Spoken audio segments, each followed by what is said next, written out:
Hi, my name is Ian Fody. I'd like to talk to you today about aldehydes and ketones, our first two carbonyls. Carbonyls is a general name for a carbon double bonded to an oxygen. So here we have our carbonyl. And depending on what is attached to that is going to determine a whole bunch of things. It's going to determine whether it's an aldehyde, a ketone, a carboxylic acid, an ester, or an amide. And so we're going to spend some time talking about this carbon-oxygen double bond and what's attached to it.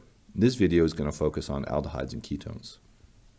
So this carbon and oxygen double bond is really important how this works. So first of all, we have some lone pairs up here. We got two electrons together and two electrons, so we have two lone pairs. It turns out the electronegativity of oxygen is 3.5 on the Pauling scale, and electronegativity of carbon is 2.5.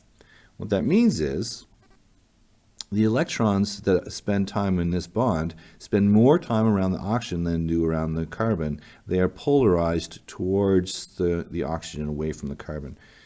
And the fact that it's a pi bond accentuates that situation, and so it's particularly a positive delta negative, so it's a part of a negative, and this becomes a delta positive. This is going to be really important because later on we're going to find out that anything that's positive, so anything that's kind of on the negative side of things is going to be attracted to that carbon right there.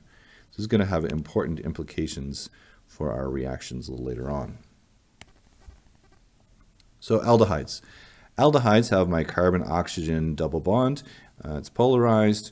However, there's a hydrogen attached to it. And so this is going to get the ending Al, and they're always going to happen at the end of chains. So here we have our simplest aldehyde. We have a carbon-oxygen double bond, that's our carbonyl, and it's attached to a hydrogen, and yes, attached to another hydrogen on that side. So this is just going to be called methanal.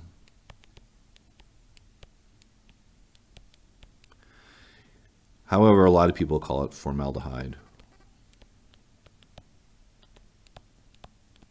And it's famous for being a preservative for biological specimens, although we don't use it very much anymore.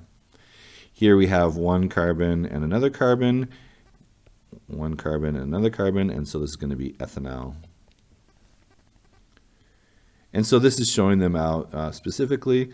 However, we can show some line diagrams. Now the formaldehyde or the methanol line diagram looks a little odd because we've left out a hydrogen, so it's just an oxygen double bonded to a carbon. And then ethanol we have here. This is going to happen at the end of a chain, aldehydes. And so this is going to be a 1, 2, 3. So this is just going to be propanol. And this would be 1, 2, 3, 4,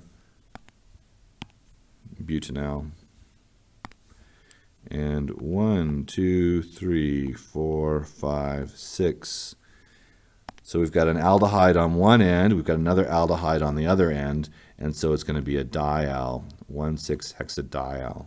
Next one is a ketone, and it's similar to aldehydes. It's got the carbon-oxygen double bond, but instead of having an H right here, it's got more carbons, another R group, more carbons. It gets the ending ONE, and it happens in the middle of a chain.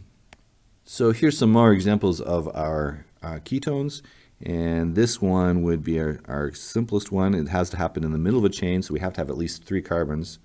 This is going to be 1, 2, 3 carbons.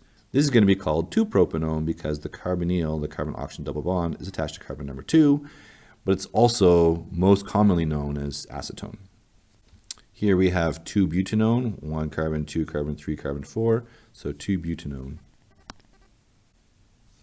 This one would be giving the carbon-oxygen double bond the smallest number, 4, 5, 6.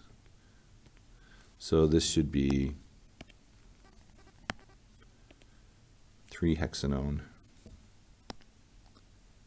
And finally, way down here, I could count from left to right or right to left. I'm going to count this way so that the double bonds get the smallest possible number. 8, 9. So this is going to be a non of something. It's going to be an one and another one. So it's going to be a dione, non-a-dione, and that'll be 2, 7, non-a-dione. And that's pretty much it for aldehydes and ketones. Thank you very much for your time.